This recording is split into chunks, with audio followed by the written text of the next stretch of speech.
নমস্কার শ্রোতা বন্ধুরা, সন্ধ্যায় গল্পের আসর ইউটিউব চ্যানেলে তোমাদের সবাইকে স্বাগত। আজকের গল্প পাল্টা হাওয়া, কলমে রিমা বিশ্বাস।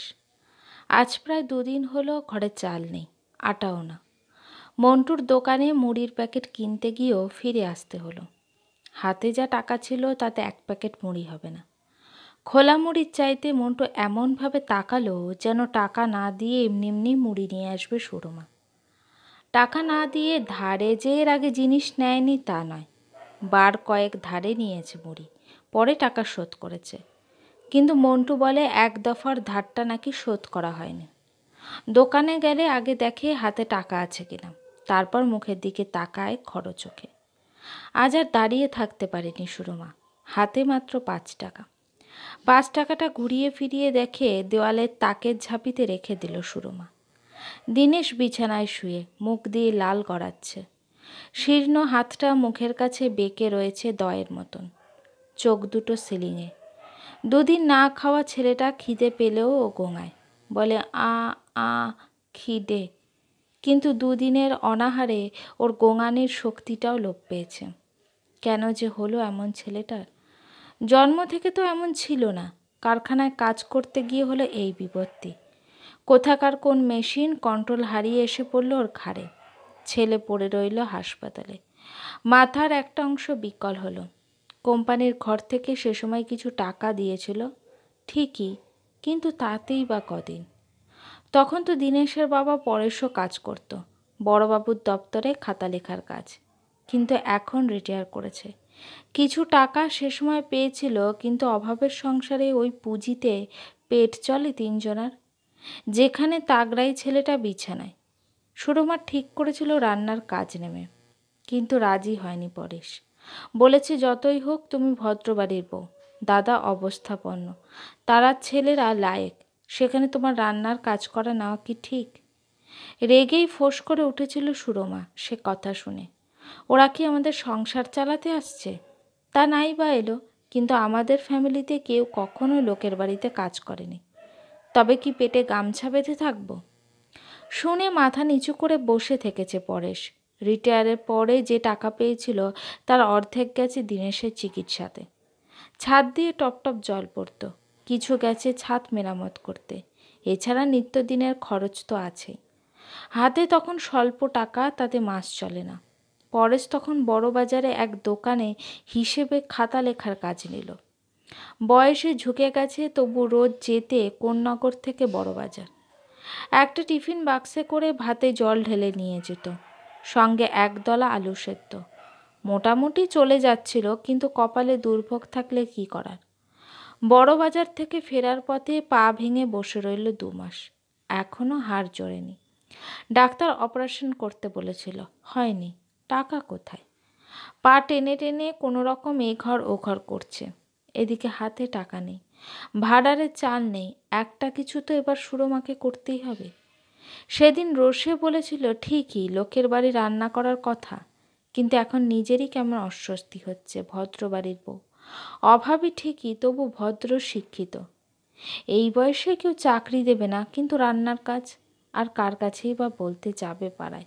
কেমন যেন লাগে, কি ভাববে মানুষ, হয়তো মুখের ওপরই না বলে দেবে।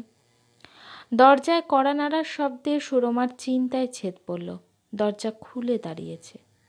সুমন একটা প্লাস্টিকের থলে ধরিয়ে দিল। এতে চাল ডাল আছে, পেঁয়াজ এনেছি, খিচুড়ি বসিয়ে দাও। তুই এসব, ভেতরে আয়।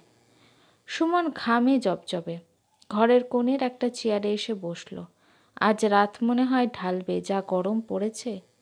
তুই কি হসপিটাল থেকে ফিরছিস? হ্যাঁ। 1 গ্লাস জল দেবে গো? সুরমা রান্নাঘরের দিকে গেল। সুমন মেজো জায়ের ছেলে, পরেশ মেজদার মেয়ে 1 ছেলে। সুমন ছোট। হসপিটালের প্যাথোলজি ডিপার্টমেন্টে কাজ করে। মাইনেপত্তর যা পায় তাতে নিজের মা বউ 2 মেয়েকে চালিয়ে উপরি সাহায্য করা ওর পক্ষে কষ্টের। তাও করে। সুমনের মনটা বড়, যখন যতটুকু পারে সাহায্য করে। আজ যেমন এনেছে, এরকম এর আগেও এনেছে, চাল ডাল বিস্কুট, কখনো দিনেশের জন্য হরলিক্স। জলের গ্লাসটা এগিয়ে দিল সুরমা। তুই এসব আনলি, কেমন যে খারাপ লাগে। কতদিন ভাত চড়াওনি আগে বলো তো? অফিস ফেরত মন্টুর দোকানে গিয়েছিলাম ছোলা ভাজা কিনতে। মন্টু বলল, তোমার কাকিমা তো দোকানে এসে কিছু না কিনেই চলে গেল। তখনই বুঝেছি। সুমন জলের গ্লাসে চুমুক দিল। তেষ্টা মেটার পরিতৃপ্ত ধ্বনি বের করলো গলা দিয়ে। আহ! বলি, কাকিমা এইভাবে কি করে চলবে? কাকার তো বয়স হয়েছে, তার ওপর পায়ের যা হাল হলো, আর কিছু করতে পারবে বলে মনে হয় না। তুমি একবার তমালদার কাছে যাও না, ও একাই তোমার সংসার টেনে দিতে পারবে। প্রচুর মালদার লোক, নিজের বিজনেস, আজ ফ্ল্যাট কিনেছে তো পরশু গাড়ি। মধু বৌদি তো হিরে ছাড়া কিছুই পড়ে না। তমালদাকে বলো মাস গেলে কিছু টাকা দিতে। মানুষ উপরে উঠে গেলে গরিব পরিজনদের জন্য কত কি করে। কিন্তু তমাল তো শুনেছি মুম্বাইতে থাকে। বর্দাবর্তি কত হওয়ার অনেক আগেই তো তমাল মুম্বাইতে আর অরুণ স্পেনে। জলের গ্লাসটা মাটিতে রেখে সুমন মাথা দোলালো। ওদের বাড়িটা গেল বছর ওরা বিক্রি করলো। তারপর এই সল্টলেকে একটা ফ্ল্যাট কিনেছে তমালদা। আমি গিয়ে দেখা করে এসেছি। অরুণদা স্পেনেই আছে, তমালদাও মুম্বাইতে। কিন্তু এই সল্টলেকের ফ্ল্যাটে 6 মাস অন্তর আসে, কখনো 3 মাসেও আসে। এখন এখানেই আছে। তুমি কাল সকালেই চলে যাও। কিন্তু তমাল কত টাকা দেবে রে সুমন? আমার যা দৈন্যদশা। ওর বইয়ের একটা নাকছাবির যা দাম, তাতে তোমার মাস 3 চলে যাবে। আর ওর পক্ষে মাসে 1000-10 দেওয়া কোনো ব্যাপারই না। সেখানে না হয় 5000ই দিক আপাতত। তোমার এই 62 বছর বয়সে এসে তুমি তার চাকরি করতে বেরোবে না? তুমি যাও, দেখা করে এসো। সুমন চলে যেতে খিচুড়ি চাপিয়ে দিল সুরমা। আগে তো পেট, তারপর চিন্তা। পেট শান্ত হতে রাতে শুয়ে শুয়ে ভাবছিল কি করবে। যাবে কি? অত বড় লোক তমাল, তার সামনে ভিক্ষার পাত্র হাতে দাঁড়াতে কি ভালো লাগে? কত বছর হতে চলল, কোনো দেখার সাক্ষাৎ নেই। ওর বিয়েতে গিয়েছিল সুরমা, তাও বহু বছর আগে। তখন এমন দৈন্যদশাও ছিল না। আর একেবারে ছেলেবেলাটাও মনে আছে অল্প বিস্তর। সুরমা যখন নতুন বউ হয়ে এলো, তখন বোধহয় তমালের বয়স 10 কি 12। ছোটাছুটি লাফালাফি করে খেলতো। সুরমা কখনো সখনো ধরে বেঁধে স্নানও করিয়েছেন, কখনো ভাত মেখে গরস করে খাইয়েছেন। তাও কালে ভদ্রে যখন একসঙ্গে হয়েছে তখন। তারপর যখন তমাল বিয়ে করলো, বড় চাকরিতে ঢুকলো, বছরে একবার আসতো ওদের ওই কোন্নগরের বাড়িতে। মাঝে মধ্যে গেছে তখন সুরমারা। পরেশের মা তখন থাকতো ওদেরই কাছে। অবস্থা ভালোই ছিল, তাই ঠাকুমাকে রাখতো ওরাই। হাবে ভাবে চালচলনে তমালের তখন একটা বড়লোকি ভাব। কাঁধ ঝাঁকিয়ে কথা বলা, বাঁকা চোখে তাকান, কেমন কেমন যেন ঠেকতো সুরমার। আজও মনে আছে, গরমের ছুটিতে এসেছে তমাল। ওর ছেলে বাবলু বসে বসে পুরো চকলেটের কেক খাচ্ছে। স্বাস্থ্য তো তার ভাল্লুকের মতন ফোলা ফোলা, গালের ভেতর নড়াচড়া করছে কেকের টুকরো, আর সেদিকে হাঁ করে তাকিয়ে সুমনের বড় মেয়ে হিয়া। সুমনের বিয়েটা তাড়াতাড়িই হয়েছিল। এদিকে তমালের বউ মুখে এগিয়ে দিচ্ছে একের পর এক টুকরো। দেখে সুরমার শাশুড়ি বলেছিল, বৌমা, বাড়িতে আরেকটা মেয়েও তো আছে, ওকেও তো দিতে পারতে। মধুমন্তী ঠোঁট উল্টে বলেছিল, আমার বাবলুর ভাগ করে খাওয়ার অভ্যাস নেই, এখন দিতে গেলেই চেঁচাবে। সুরমার শাশুড়ি বলেছিল, ভাগ করে খাওয়াটা শেখাতে হয় বৌমা, নইলে যে কোন দিন কাউকে কিছুতে শিখবে না, একলা ভোগ করার প্রবণতা চলে আসবে, তা কি ঠিক? উত্তরে মধুমন্তী কিছু বলেনি। তারপর পরেশের মা মারা যাওয়ার পর তেমন আর যাতায়াতও ছিল না ও বাড়িতে। মেজোজার ছেলে সুমনই যা যেত আসতো আর টুকটাক খবর দিত। সেই তমাল কি সাহায্য করবে? তবে বড়লোক মানুষের সাহায্য করার একটা প্রবণতা থাকেই। ওরা তো দান করার মধ্যেও ফ্যাশন খোঁজে। সেখানে সুরমাকে দিলে তো ওদের দানটা জ্ঞাতির মধ্যেই থাকবে, সে ভেবেও কি কিছু দেবে না? দিক চাই না, দিক, সুরমার চাইতে দোষ কি? আর না চেয়ে অন্য উপায় বা কী আছে সুরমার? তাই সকাল সকালই বেরিয়ে পড়ল সল্টলেকে। সুমন ঠিকানা দিয়ে গেছে, সঙ্গে যাতায়াতের টাকা। হলদে রোদ যখন চাচা ছোলা নজরে তাকিয়ে, গায়ে ঘামের বীজ বীজ, বাতাসে পেট্রোলের গন্ধ, তখন অতি সংকোচে সামান্য একটা নেতানোর ছাপার শাড়িতে সুরমা দাঁড়িয়ে একটা ঘাড় উঁচু করে দেখার মতো বিল্ডিংয়ের সামনে। এগুলোকে আজকাল বলে টাওয়ার। ঢুকেই একটা খুপড়ি মতো কেয়ারটেকারের চেম্বারে বলতে হলো তমাল সেনগুপ্তের নাম। কেয়ারটেকার ফোনে যোগাযোগ করলো সুরমার বলা নামের ঠিকানায়। সে জানতে চাইল সুরমার পরিচয়। সুরমা বলল, তারপর অনুমতি মিলল ঢোকার। লিফটম্যান দাঁড়িয়েছিল উর্দি পরে, বোতাম টিপে শুরুত করে পৌঁছে দিল 11 তলায়। লিফট যেখানে থামল তার উল্টো দিকে চকচকে কাঠের দরজার সামনে মোটা লাল রঙের পাপোশ রাখা, দরজায় স্বর্ণাক্ষরে লেখা তমাল সেনগুপ্ত।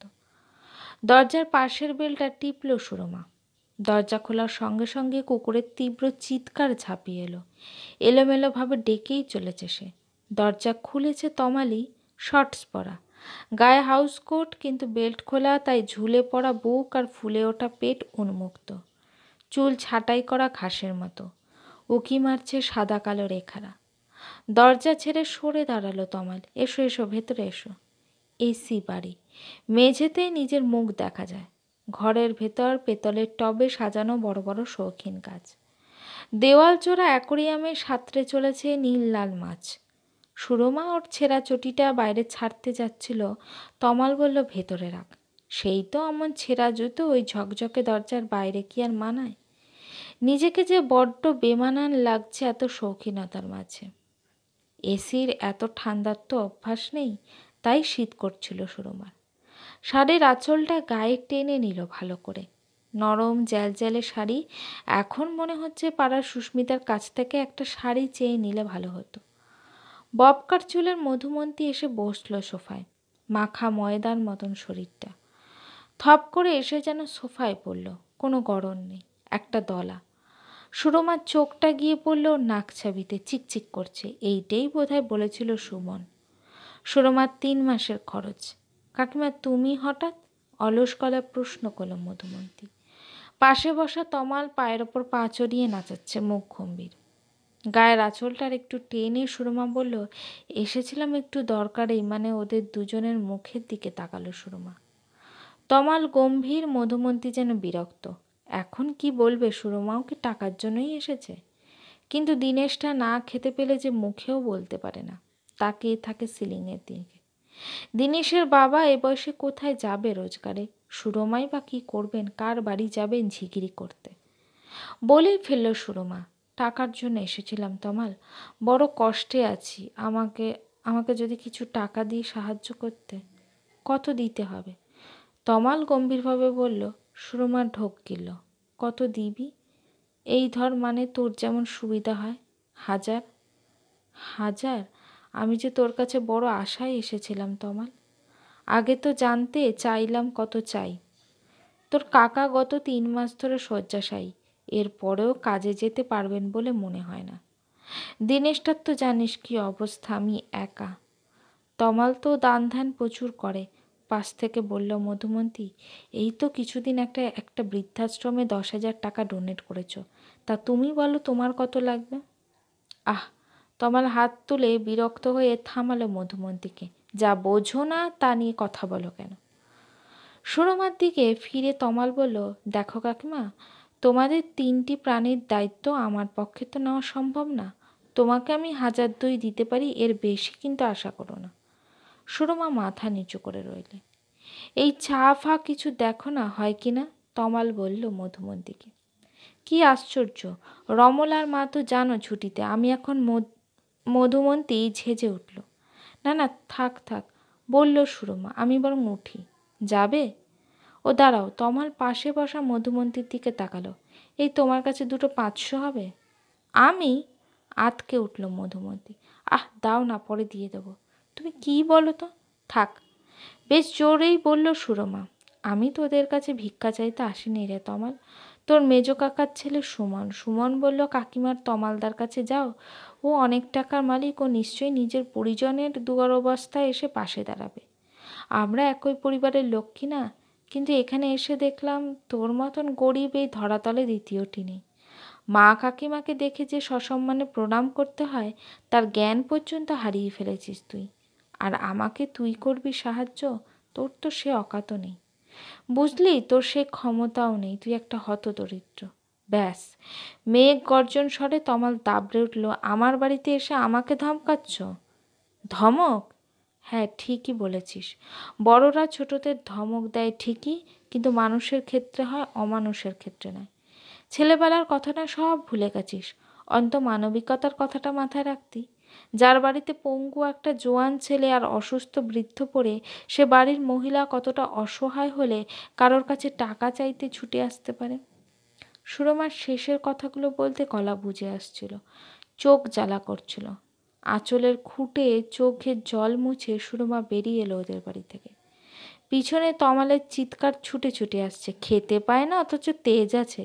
বলি অতই যখন তেজ তখন লোকের কাছে হাত পাতা কেন? তুই তো আবার চা সাজছিলি।